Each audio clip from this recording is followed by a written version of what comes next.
Dans cette séquence vidéo, nous allons donc vous apporter quelques compléments sur les aspects que nous avons laissés de côté dans les vidéos précédentes concernant la surcharge des opérateurs.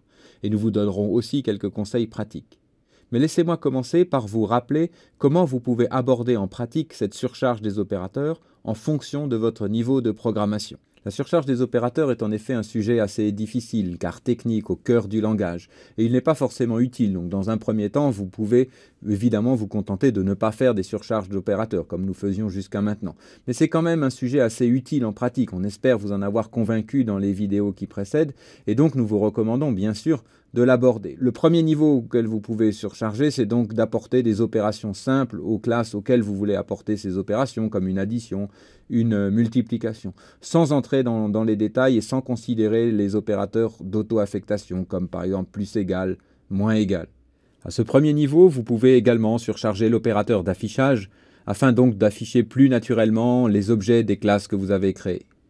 Au niveau suivant, vous pouvez considérer les opérateurs d'auto-affectation, donc plus égal, multiplier, égal, mais les surcharger en ignorant leur valeur de retour, donc en mettant un type de retour void. Et enfin, à un dernier niveau, vous pouvez faire la surcharge des opérateurs en respectant strictement leurs prototypes comme ceux qui sont donnés dans la norme, et donc par exemple pour les opérateurs d'auto-affectation, retourner une référence sur une instance de la classe.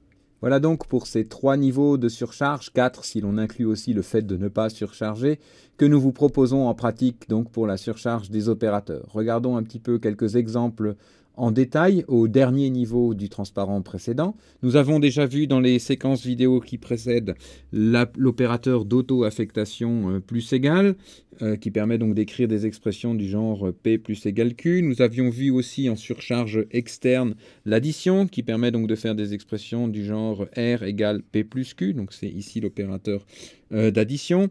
De la même façon, donc, on pourrait définir l'opérateur de soustraction, l'opérateur d'auto-soustraction, qui permettrait d'écrire P moins égale Q.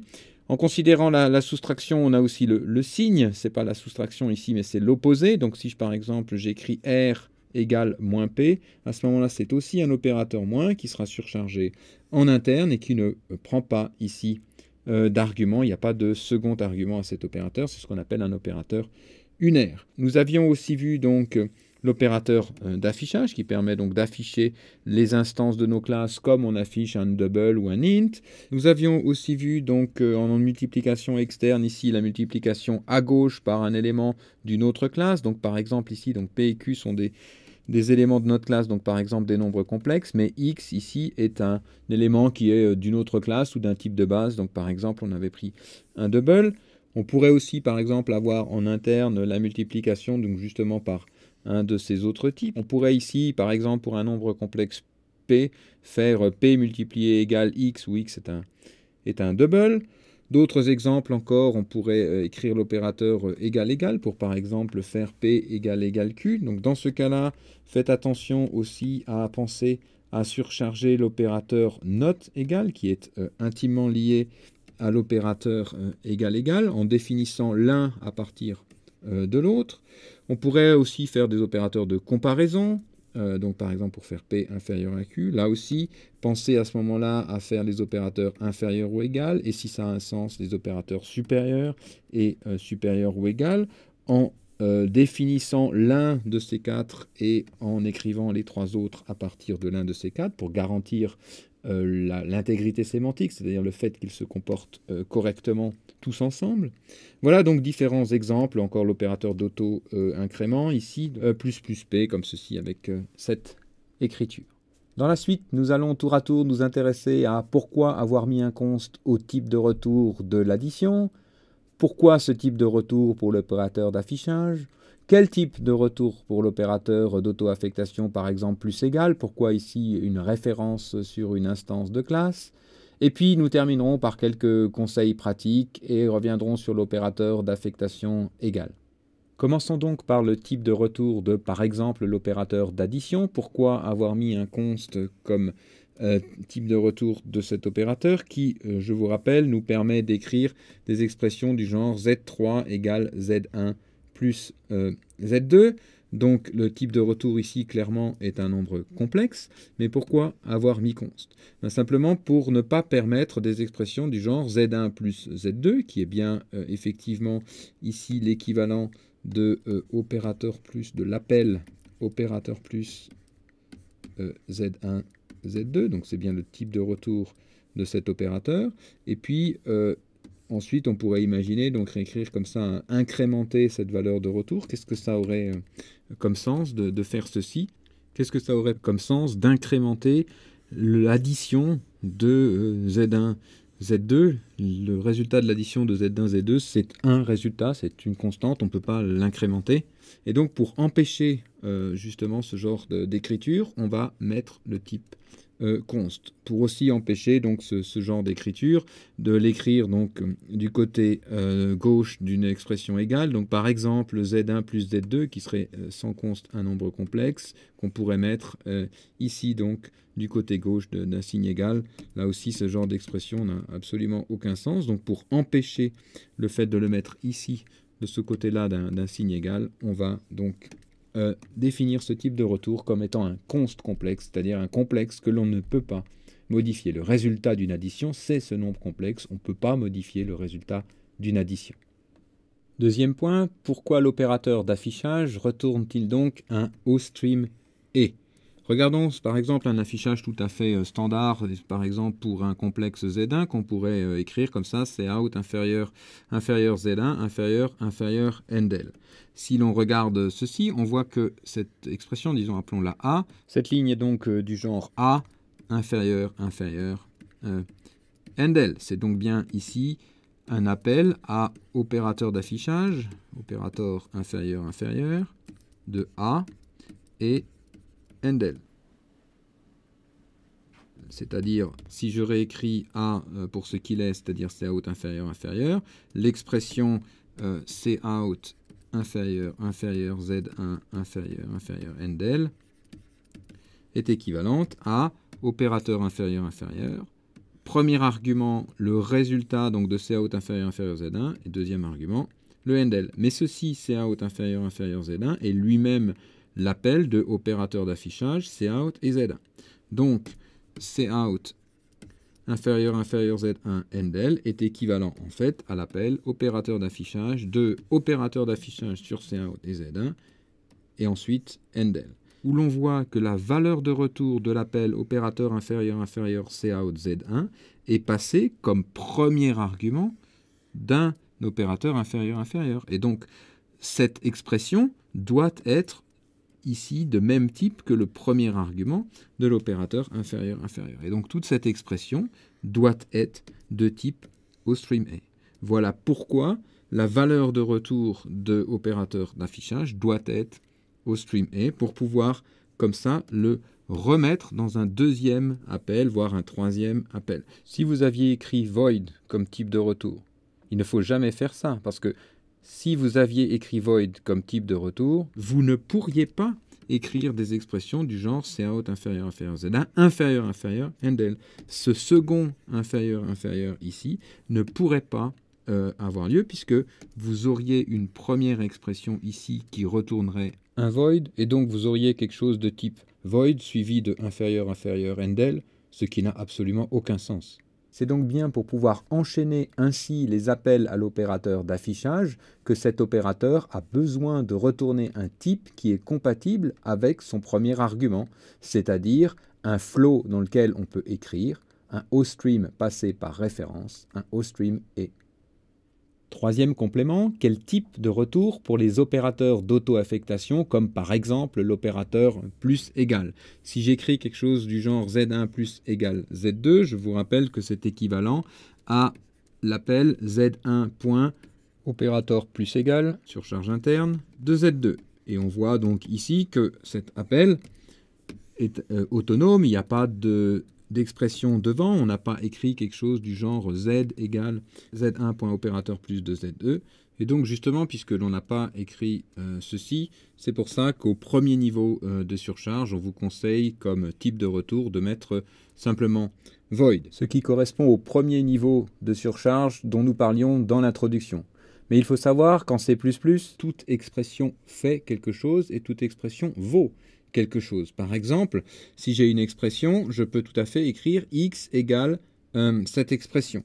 Donc, par exemple, je peux tout à fait écrire ce que j'ai suggéré tout à l'heure, z3 égale l'expression z1 plus égale z2. On a ici une expression, z1 plus égale z2, qui fait quelque chose, c'est-à-dire qu'elle ajoute z2 à z1, mais qui, en tant que telle, aussi vaut quelque chose, et peut donc, en tant que telle, être, par exemple, affectée à z3. Que vaut cette expression? Eh bien, ce qu'il faut savoir, c'est que cette expression, z1 plus égale z2, vaut le résultat de z1, la valeur de z1, après l'affectation. Donc, toute cette expression est bien de type complexe, puisque z1 et z2 sont ici des complexes. Et c'est pour ça qu'à un niveau avancé, le type de retour de cet opérateur plus égal n'est plus void, mais est donc un complexe. Ceci dit, ce complexe en question existe déjà. C'est Z1 après le résultat de cette auto-affectation. Donc ce n'est pas un nouveau complexe, c'est un complexe qui existe déjà. Et donc on ne va pas recréer un nouveau complexe, mais on va simplement passer une référence sur un complexe qui existe déjà. C'est donc pour ces raisons que les types de retour plus avancés pour les opérateurs d'auto-affectation compatibles avec la norme sont des références sur des instances, donc par exemple référence sur un complexe. Voyons maintenant comment tout ceci se définit. Donc on fait une surcharge en interne dans la classe de l'opérateur plus égal qui reçoit donc le deuxième argument, la valeur que l'on veut rajouter à l'instance courante et qui retourne donc ici au niveau plus avancé une référence sur un nombre complexe. On mettra une référence à chaque fois que l'on retourne un complexe qui existe déjà. Ce n'est pas une nouvelle valeur. Dans cette expression ici, on retourne la valeur de Z1. Et donc, on le définirait de la façon suivante, avec, on commence ici par l'entête, et puis ensuite, comme on l'avait déjà vu, donc l'ajout de la valeur de x de Z2 à l'attribut x courant, l'ajout de l'attribut y de Z2 à l'attribut y courant. Mais ce que l'on rajoute, ce qui change maintenant, c'est que comme on a ici un type de retour, il faut retourner. Retourner qui? Retourner l'instance courante. Et c'est qui l'instance courante? L'instance courante, c'est la valeur qui est stockée à mon adresse. Ici, this est un pointeur sur l'instance courante. Et donc, étoile this, c'est la valeur stockée à l'adresse de l'instance courante, c'est-à-dire, par exemple, ici, la valeur de Z1. Terminons par des considérations pratiques, mais qui ont vraiment leur importance. Nous avons ici défini comme type de retour une référence sur un nombre complexe parce que ce complexe de retour ici existait déjà. Si on n'avait pas mis de référence, on aurait alors recréé un nouveau complexe, une nouvelle copie d'un complexe qui existait déjà, ce qui est une copie supplémentaire qui n'est pas nécessaire de faire. Et de façon très générale, donc, on peut vous donner les conseils suivants. Il faut écrire la surcharge des opérateurs avec beaucoup d'attention, en faisant extrêmement attention à ne pas faire des copies supplémentaires, à ne pas péjorer le code que vous écrivez par des opérations inutiles, puisqu'en effet, les opérateurs ont pour but donc d'être utilisés très souvent dans beaucoup d'expressions, certainement vont se répéter, et donc quelque chose qui serait mal écrit au niveau d'un opérateur, d'une opération aussi profonde qu'un opérateur, pourrait avoir des répercussions assez importantes sur le programme de façon globale. Et donc, utiliser les références à bon escient, éviter des copies inutiles, comme dans cet exemple. On a ici écrit deux versions de l'opérateur d'auto-affectation plus égale, la version standard qui ne fait pas de copies supplémentaires et qui est la version qu'on vous a proposée dans les transparents précédents, et puis une version ici que je vais détailler qui fait entre 1 à 3 copies. Donc 1 à 3 copies, je ne vais pas rentrer dans les détails ici, mais ça dépend en fait des options de votre compilateur. Donc regardons en détail cette version de l'opérateur d'auto-affectation. D'abord, comme type de retour, ici, on a choisi de retourner un nombre complexe et non pas une référence sur un nombre complexe. Puis ensuite, du côté de l'argument, ici, on a aussi décidé de passer un nombre complexe et de ne pas passer par référence constante. Ce qui fait déjà que lorsque l'on a une écriture, par exemple, du genre Z1 plus égale Z2, qui correspond donc à Z1 opérateur plus égale Z2, on a ici un passage par valeur. Donc on a déjà ici possiblement une première copie du passage de cet argument. Elle peut être optimisée par le compilateur, mais pas forcément. Donc ça ferait possiblement une première copie ici. Et puis donc, pour ce qui concerne la valeur de retour, ici, donc si on veut utiliser la valeur de retour, ça veut dire qu'on écrirait une expression du genre Z3 égale Z1 plus égale Z2. Et donc ici aussi, nous allons avoir par valeur de retour ici un nouveau nombre complexe puisqu'on n'a pas retourné par référence qui va être créé. Et donc on aura ici une deuxième copie qui va être effectuée. Et puis si l'on regarde maintenant en détail le corps de la définition de cet opérateur, puisqu'on a décidé ici de retourner un nombre complexe, on se dit ben, on va le déclarer ici en interne pour pouvoir le retourner. Le reste ici des opérations est comme d'habitude, mais pour pouvoir retourner ce complexe ici, je veux retourner donc l'instance courante et donc je recopie ici avec donc une troisième copie ici. Je recopie l'instance courante. Hein, je rappelle que c'est le contenu pointé par le pointeur this, donc c'est bien la valeur de l'instance courante que je recopie donc ici dans Z3. Et donc voilà les trois copies possibles. Certaines de ces copies peuvent être optimisées par vos compilateurs. Alors que dans cette version ici, on passe déjà premièrement ici par référence constante. Donc ici, on n'a pas de copie, mais on a bien la référence sur Z2 qui est passée directement, donc pas de copie. Du côté du retour, de la même façon, on n'a pas de copie, mais on a passé la référence de l'instance courante. Et puis en interne, ici, on n'a pas déclaré de complexe supplémentaire. On n'a donc pas non plus cette troisième copie. Donc tout ceci pour dire, faites bien attention lorsque vous écrivez la surcharge des opérateurs. Je voudrais conclure cette vidéo sur les compléments de la surcharge des opérateurs en revenant sur un opérateur un peu particulier qui est l'opérateur égal, l'opérateur d'affectation. Cet opérateur qui est utilisé donc par exemple chaque fois qu'on écrit A égale B, Z1 égale Z2, est d'abord un opérateur particulier en ce sens qu'il est fourni pour toutes les classes. Il est un opérateur ce qu'on appelle universel. Vous n'avez pas besoin de le redéfinir. Il existe déjà pour toutes les classes que vous pouvez créer.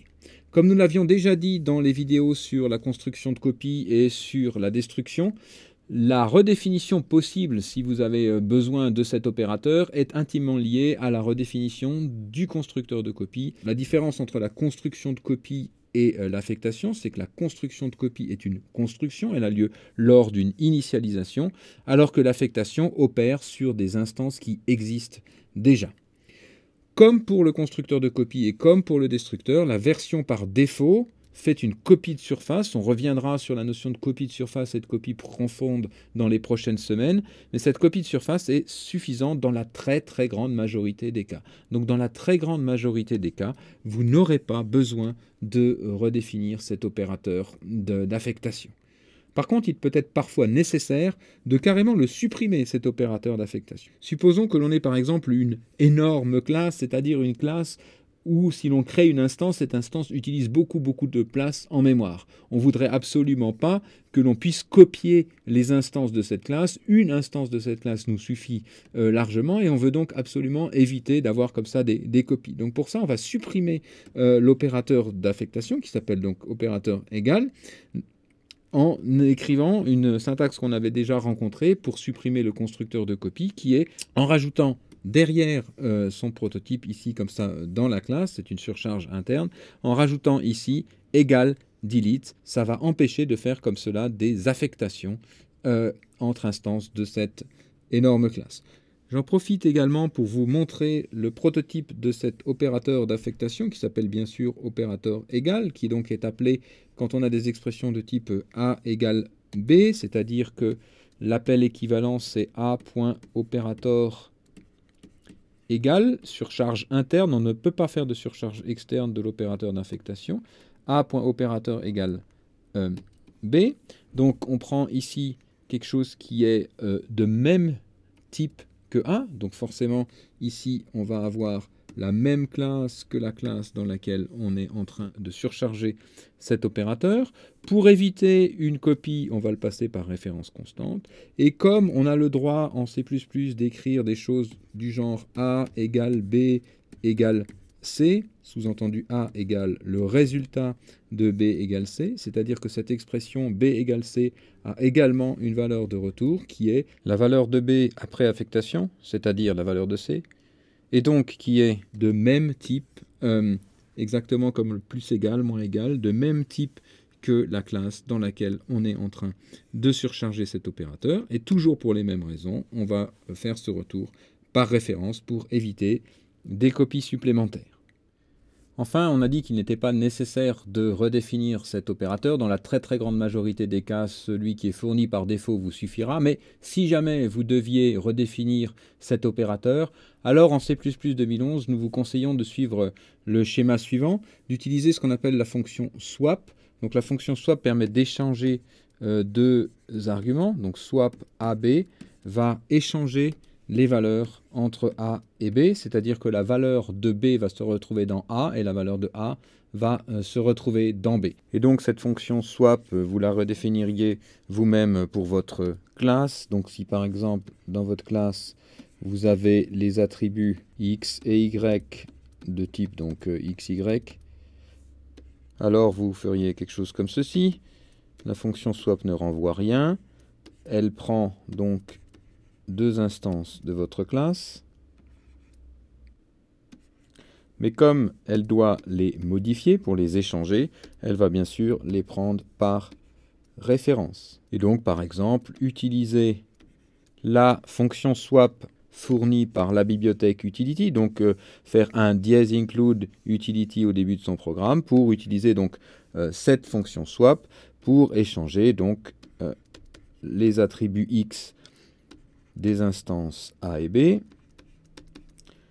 les attributs Y des instances A et B, et ainsi de suite pour tous les attributs qu'il faudrait donc échanger.